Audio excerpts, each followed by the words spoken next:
Hey everyone, welcome back to Product Critique. Today, we're diving into one of the best replacement chargers for Amazfit watches on the market, the Yaekea 3.3 feet charger. If you're like me and rely on your Amazfit smartwatch daily, having a reliable charger is key. Let's find out if this one lives up to the hype. The Yaekea 3.3 feet charger is designed for a variety of Amazfit models, including the GTS series, GTR series, and even the T-Rex Pro. It features a USB Type-A connector, ensuring compatibility with standard USB ports, which is super convenient. Now, what makes this charger stand out? First off, it boasts a strong magnetic connection. Once you place your Amazfit watch on it, it snaps into place securely, ensuring hassle-free charging without the need for precise alignment. In terms of durability, the Yaekea charger is built to last.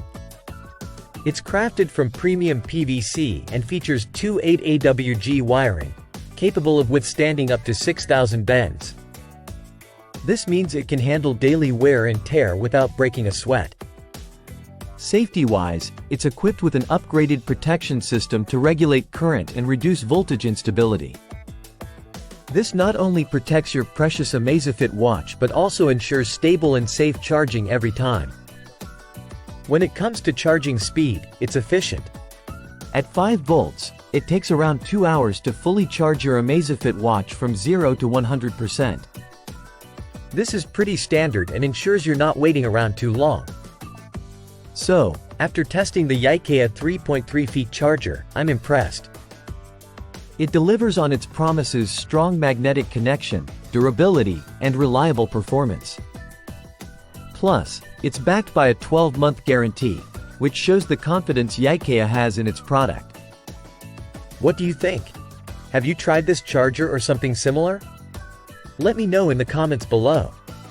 And if you found this video helpful, don't forget to like, subscribe, and hit that bell icon for more reviews like this one. That wraps up our review of the Yaekea 3.3 feet charger for Amazfit watches. Thanks for tuning in to Product Critique, where we bring you the latest on all things tech. Until next time, stay charged and stay curious.